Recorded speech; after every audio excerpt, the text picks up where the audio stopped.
15 years ago, I decided I wanted to make a game. This was the game.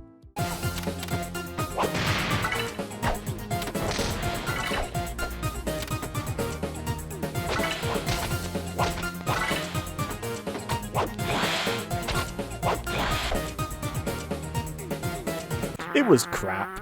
Yeah, that's me. When I had hair, I decided to put myself into the game. I couldn't even be bothered to put a background in, it looks like. I also had no idea how physics works, it seems like, because that box is just floating there. I mean, I couldn't even be bothered to animate the guns firing. I'd just like to add, I have a degree in animation. But I always wanted to make a game kind of a blend of a few of my favourite series. Mega Man, Ratchet & Clank, Sonic-y, and I attempted this, and I failed. I never finished it. My scope was way too big. I realised early on I did not have the ability to make the game that I want. So I put it on hold. I decided to focus on Flash games instead.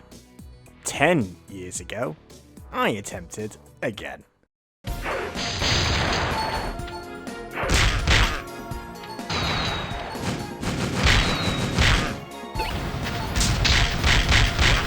It was still crap. I still did not have that ability. I was much better, although I wasn't at the point where I felt confident I could pull off what I wanted to. Still, I've put a background in. I also made a bunch of level art. Not my best work, but it was going to be a free Flash game.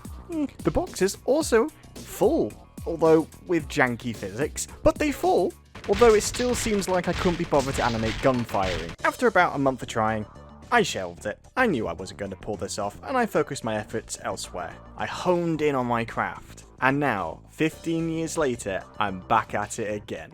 And so cue montage! I can't use that.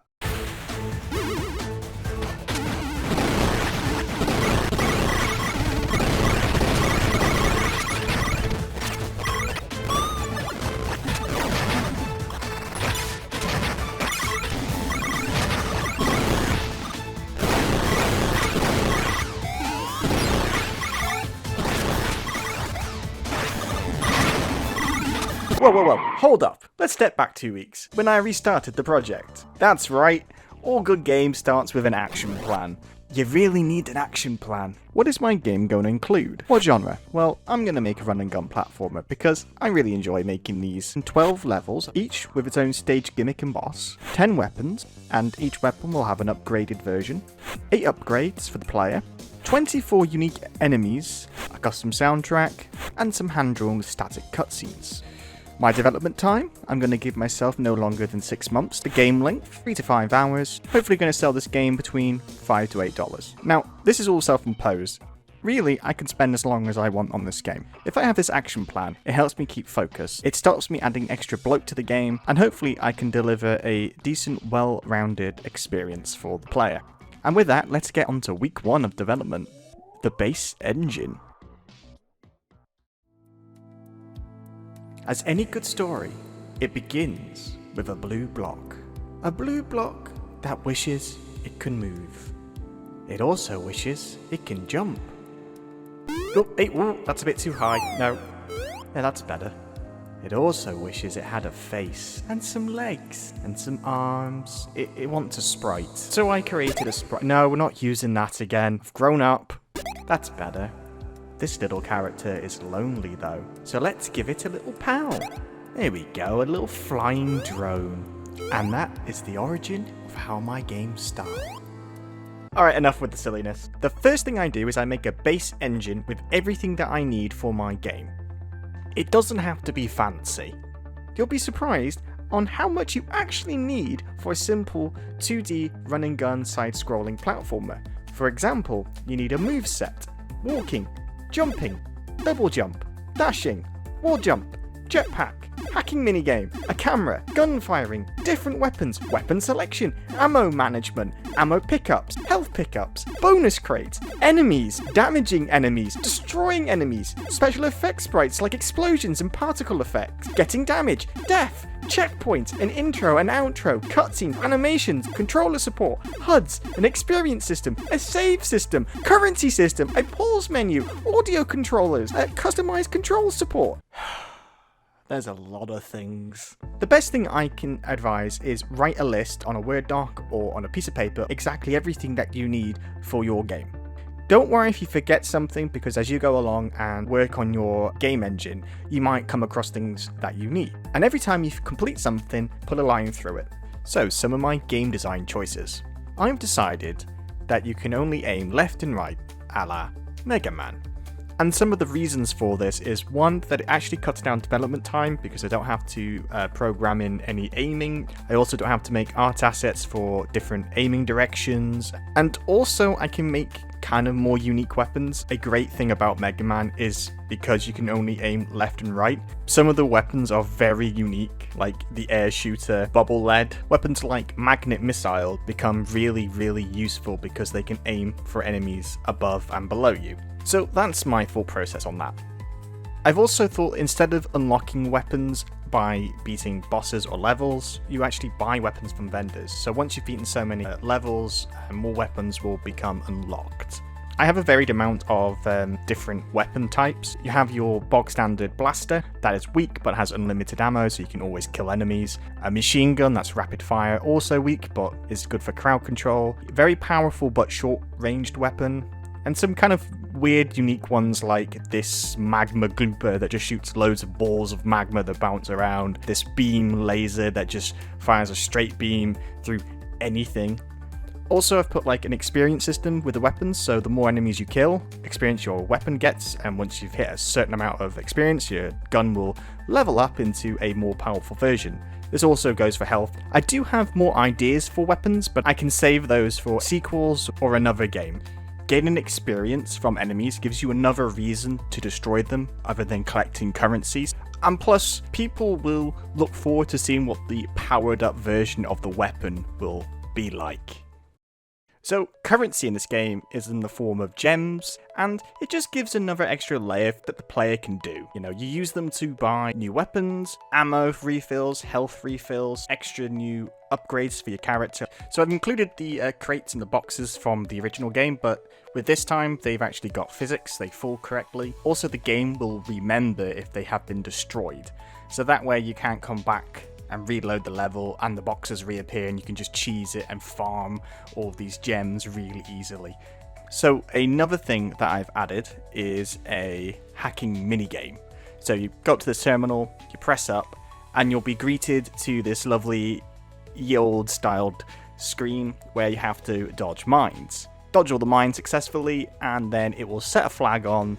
Then something would then check if that flag is on, say a door, and then it will open. It just adds an extra layer of complexity to the game, and something not just running and gunning everything down. I've also added a jetpack, because I think jetpacks are cool, and you can do so much with jetpacks. With it you can make like platform challenges, like flying around and dodging mines, or having to go up and traverse a mountainside.